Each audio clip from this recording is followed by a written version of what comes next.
ಎಲ್ಲರಿಗೂ ನಮಸ್ಕಾರ. ಪ್ರಸ್ತುತಪಡಿಸುವವರು ಸುರೇಶ್ HB, ವಿಜ್ಞಾನ ಶಿಕ್ಷಕರು, ಬೆಂಗಳೂರು ಗ್ರಾಮಾಂತರ ಜಿಲ್ಲೆ. ನಮ್ಮ ಪರಿಸರ ಅಧ್ಯಾಯಕ್ಕೆ ಸಂಬಂಧಪಟ್ಟಂಥ ಬಹುಆಯ್ಕೆ ಪ್ರಶ್ನೆಗಳಿಗೆ ಉತ್ತರಗಳನ್ನು ತಿಳಿದುಕೊಳ್ಳೋಣ. ಓಝೋನ್ ಅಣುವಿನ ಸೂತ್ರ O2, O3, O4, O6. ಸರಿಯಾದ ಉತ್ತರ ಆಪ್ಷನ್ ಬಿ O3. ಓಝೋನ್ನಲ್ಲಿರುವ ಆಕ್ಸಿಜನ್ ಪರಮಾಣುಗಳ ಸಂಖ್ಯೆ 4, 6, 3, 2. ಸರಿಯಾದ ಉತ್ತರ ಆಪ್ಷನ್ ಸಿ 3. ಓಝೋನ್ ಪದರದ ಪ್ರಮಾಣ ಕುಸಿಯಲು ಅಥವಾ ಕಡಿಮೆಯಾಗಲು ಕಾರಣವಾದ ರಾಸಾಯನಿಕ ವಸ್ತು carbon tetroxide, chlorofluorocarbon, methane, carbon monoxide.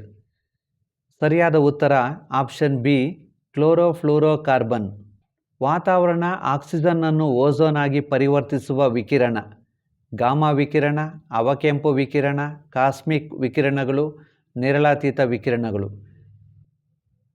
ಸರಿಯಾದ ಉತ್ತರ ಆಪ್ಷನ್ ಡಿ ನೇರಳಾತೀತ ವಿಕಿರಣಗಳು. ಶಿಥಿಲೀಕರಣ ಮತ್ತು ಅಗ್ನಿಶಾಮಕಗಳಲ್ಲಿ ಬಳಸುವ ರಾಸಾಯನಿಕ ಮೀಥೇನ್, ಕ್ಲೋರೋಫ್ಲೂರೋಕಾರ್ಬನ್, ನೈಟ್ರೋಜನ್, ಇಂಗಾಲದ ಡೈಆಕ್ಸೈಡ್. ಸರಿಯಾದ ಉತ್ತರ ಆಪ್ಷನ್ ಬಿ ಕ್ಲೋರೋಫ್ಲೂರೋಕಾರ್ಬನ್. ಓಝೋನ್ ಪದರ ಅವಶ್ಯಕ ಕಾರಣ ಅವಕೆಂಪು ವಿಕಿರಣಗಳನ್ನು ಹೀರಿಕೊಳ್ಳುತ್ತದೆ, ಶಾಖವನ್ನು ಹೀರಿಕೊಳ್ಳುತ್ತದೆ, ಸೌರ ವಿಕಿರಣಗಳನ್ನು ಹೀರಿಕೊಳ್ಳುತ್ತದೆ, ನೇರಳಾತೀತ ವಿಕಿರಣಗಳನ್ನು ಹೀರಿಕೊಳ್ಳುತ್ತದೆ. ಸರಿಯಾದ ಉತ್ತರ ಆಪ್ಷನ್ ಡಿ ನೇರಳಾತೀತ ವಿಕಿರಣಗಳನ್ನು ಹೀರಿಕೊಳ್ಳುತ್ತದೆ. ಈ ಕೆಳಗಿನವುಗಳಲ್ಲಿ ಜೈವಿಕ ವಿಘಟನೆಗೆ ಒಳಗಾಗುವ ಗುಂಪುಗಳು ಆಪ್ಷನ್ ಎ ಮರ, ಕಾಗದ, PVC. ಆಪ್ಷನ್ ಬಿ ಕಾಗದ, ಬೀಜಗಳು, ಮಾರ್ಜಕ. ಆಪ್ಷನ್ ಸಿ ಕಾಗದ, ಪ್ರಾಣಿತ್ಯಾಜ್ಯ, ಮರ. ಆಪ್ಷನ್ ಡಿ ಹತ್ತಿ, ಎಲೆಗಳು, ಕಾಗದ.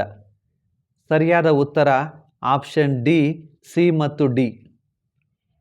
ನೇರಳಾತೀತ ವಿಕಿರಣಗಳು ಮಾನವನ ಮೇಲೆ ಬಿದ್ದರೆ ಆಗುವ ಪರಿಣಾಮ ಪ್ರತಿರೋಧಕ ಶಕ್ತಿಯನ್ನು ಹೆಚ್ಚಿಸುತ್ತದೆ, ಶ್ವಾಸಕೋಶಕ್ಕೆ ಹಾನಿ ಉಂಟು ಮಾಡುತ್ತವೆ, ಚರ್ಮದ ಕ್ಯಾನ್ಸರ್, ನರಮಂಡಲಕ್ಕೆ ಹಾನಿ ಉಂಟು ಮಾಡುತ್ತವೆ.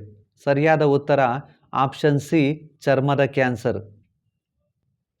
ಓಝೋನ್ ರಕ್ಷಣೆಗಾಗಿ CFC ಮುಕ್ತ ರೆಫ್ರಿಜರೇಟರ್ಗಳನ್ನು ತಯಾರಿಸಲು ಯಾವ ವರ್ಷದಲ್ಲಿ ಕಡ್ಡಾಯ ಮಾಡಿ ಆರಂಭಿಸಲಾಯಿತು? 1987ರಲ್ಲಿ, 1985ರಲ್ಲಿ, 1983ರಲ್ಲಿ, 1980ರಲ್ಲಿ. ಸರಿಯಾದ ಉತ್ತರ ಆಪ್ಷನ್ ಎ 1987ರಲ್ಲಿ. ಜೈವಿಕ ವಿಘಟನಾ ವಸ್ತುಗಳಿಗೆ ಸಂಬಂಧಿಸಿದಂತೆ ಇವುಗಳಲ್ಲಿ ಸರಿಯಾದ ಹೇಳಿಕೆ ಈ ವಸ್ತುಗಳು ಪರಿಸರದಲ್ಲಿ ದೀರ್ಘಕಾಲ ಜಡವಾಗಿ ಉಳಿದು ಬಿಡುತ್ತವೆ, ಪರಿಸರ ವ್ಯವಸ್ಥೆಯ ಅನೇಕ ಜೀವಿಗಳಿಗೆ ಹಾನಿಯನ್ನು ಉಂಟು ಮಾಡುತ್ತವೆ, ವಿವಿಧ ಪೋಷಣಾ ಸ್ತರಗಳಲ್ಲಿ ಹಾನಿಕಾರಕ ರಾಸಾಯನಿಕಗಳ ಸಾಂದ್ರತೆಯನ್ನು ಹೆಚ್ಚಿಸುತ್ತವೆ, ಪರಿಸರದಲ್ಲಿ ಸಹಜವಾಗಿ ಮರುಚಕ್ರೀಕರಣಗೊಳ್ಳುತ್ತವೆ. ಸರಿಯಾದ ಉತ್ತರ ಆಪ್ಷನ್ ಡಿ ಪರಿಸರದಲ್ಲಿ ಸಹಜವಾಗಿ ಮರುಚಕ್ರೀಕರಣಗೊಳ್ಳುತ್ತವೆ. ಓಝೋನ್ ಪದರದ ಉಂಟಾಗುವಿಕೆಯ 2 ಹಂತಗಳ ಸಮೀಕರಣ. ಸರಿಯಾದ ಉತ್ತರ ಆಪ್ಷನ್ ಎ. ಈ ಕೆಳಗಿನವುಗಳಲ್ಲಿ ಪರಿಸರ ಸ್ನೇಹಿ ಅಭ್ಯಾಸಗಳು ಯಾವುವು?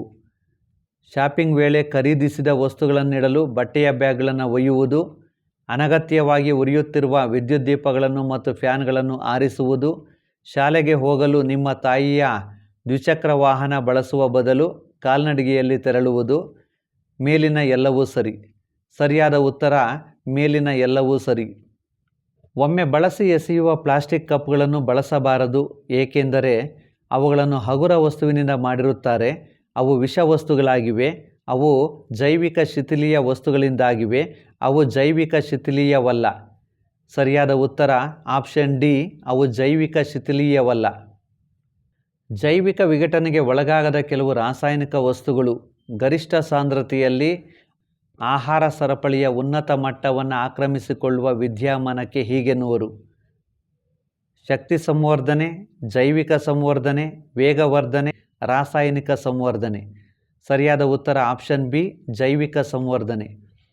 ಇಂದು ನಾವು ಅತಿ ಹೆಚ್ಚು ಕಸದ ರಾಶಿ ಕಾಣಲು ಪ್ರಮುಖ ಕಾರಣಗಳೆಂದರೆ ಜೀವನ ಶೈಲಿ ಬದಲಾಗಿರುವುದು, ಬಳಸಿ ಬಿಸಾಡುವ ವಸ್ತುಗಳ ಹೆಚ್ಚಳ, ಬದಲಾದ ಪ್ಯಾಕೇಜಿಂಗ್ ವಿಧಾನ. ಮೇಲಿನ ಎಲ್ಲವೂ ಸರಿ. ಸರಿಯಾದ ಉತ್ತರ ಆಪ್ಷನ್ ಡಿ ಮೇಲಿನ ಎಲ್ಲವೂ ಸರಿ. ಯುನೆಪ್ ವಿಸ್ತೃತ ರೂಪ. ಸರಿಯಾದ ಉತ್ತರ option D United Nations Environment Programme. ಸಿದ್ದಕ್ಕೆ ಧನ್ಯವಾದಗಳು.